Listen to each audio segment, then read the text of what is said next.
ओम श्री गणेशाय नमः। नमस्कार दोस्तों, आप सभी को संकष्टी चतुर्थी व्रत की हार्दिक शुभकामनाएं। आज मैं आपको संकष्टी चतुर्थी व्रत की संपूर्ण कथा सुनाऊंगी। अगर आपको कथा अच्छी लगे तो वीडियो को लाइक, सब्सक्राइब और शेयर जरूर कीजिएगा। संकष्टी चतुर्थी का व्रत भगवान गणेश को समर्पित होता है, जिसे हर महीने चतुर्थी तिथि को रखा जाता है। इस दिन श्रद्धापूर्वक गणेश जी की पूजा की जाती है और उनसे सभी कष्टों और बाधाओं को दूर करने की प्रार्थना की जाती है। मान्यता है कि विघ्नहर्ता की उपासना से जीवन की सभी समस्याएं हल होती हैं और सुख समृद्धि का मार्ग प्रशस्त होता है। पूजा मुख्य रूप से दिन में की जाती है, जबकि व्रत चंद्रमा के उदय के बाद अर्घ्य देकर खोला जाता है। आइए अब जानते हैं कब है आषाढ़ मास की संकष्टी चतुर्थी व्रत। आषाढ़ मास की संकष्टी चतुर्थी व्रत तिथि इस वर्ष 14 जून 2025 शनिवार को मनाई जाएगी। पंचांग के अनुसार कृष्ण पक्ष की चतुर्थी तिथि 14 जून को दोपहर 3:46 से आरंभ होकर 15 जून को दोपहर 3:51 पर समाप्त होगी।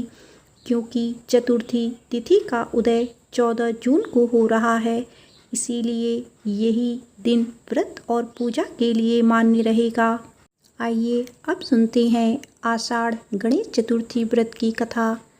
एक बार पार्वती जी ने पूछा, हे वत्स, आषाढ़ कृष्ण चतुर्थी को बहुत ही शुभदायिनी कहा गया है, आप उसका विधान बताइए। इस मास के गणेश जी पूजा किस प्रकार करनी चाहिए, साथ ही इस महीने में उनका क्या नाम रखा गया है। इस पर गणेश जी बोले, हे माता, पूर्व काल में यही प्रश्न युधिष्ठिर जी ने किया था और उन्हें जो भगवान कृष्ण ने उत्तर दिया था मैं उसको बताता हूँ, आप सुनिए। श्री कृष्ण ने कहा, हे राजन, गणेश जी की प्रतिकारक विघ्ननाशक पुराण इतिहास में वर्णित कथा को कह रहा हूँ, आप सुनिए। हे कुंती पुत्र, आषाढ़ कृष्ण चतुर्थी के गणेश जी का नाम लंबोदर है। उसका पूजन पूर्व वर्णित विधि से करें। द्वापर युग में महिष्मती नगरी का महिजित नामक राजा था। वह बड़ा ही पुण्यशील और प्रतापी राजा था। वह अपनी प्रजा का पालन अपने पुत्र की तरह करता था, लेकिन संतान विहीन होने के कारण उसे राजमहल का वैभव अच्छा नहीं लगता था। वेदों में निसंतान का जीवन व्यर्थ माना गया है। यदि संतान विहीन व्यक्ति अपने पितरों को जल दान देता है तो उसके पितृगण उस जल को गर्म जल के रूप में ग्रहण करते हैं। इसी ऊहापोह में राजा का बहुत समय व्यतीत हो गया।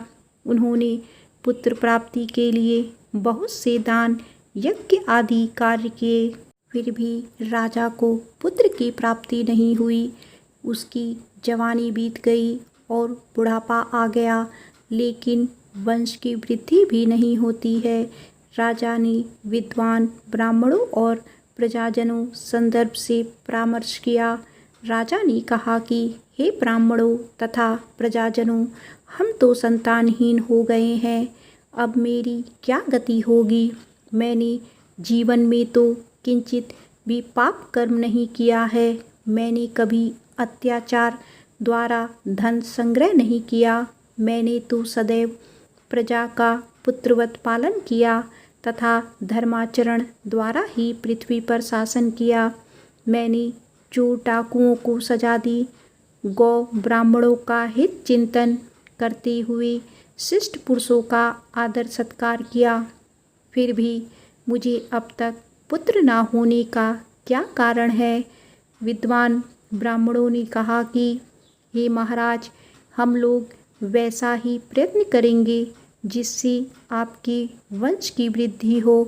इस प्रकार कहकर सब लोग युक्ति सोचने लगे। सारी प्रजा राजा के मनोरथ की सिद्धि के लिए ब्राह्मणों के साथ वन में चली गई। वन में उन लोगों की मुलाकात एक श्रेष्ठ मुनि से हुई। वे मुनिराज निराहार रहकर तपस्या में लीन थे। ब्रह्मा जी के समान वे आत्मजीत, क्रोधजीत तथा सनातन पुरुष थे। संपूर्ण वेद विरादर, दीर्घायु, अनंत और अनेक ब्रह्म ज्ञान संपन्न वे महात्मा थे। उनका निर्मल नाम लोमस ऋषि था।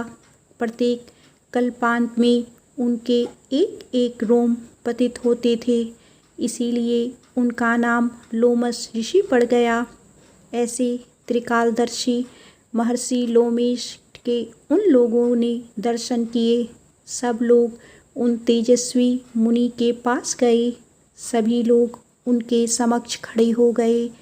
मुनि के दर्शन से सभी लोग प्रसन्न होकर कहने लगे कि हम लोगों को सौभाग्य से ही ऐसे मुनि के दर्शन हुए हैं।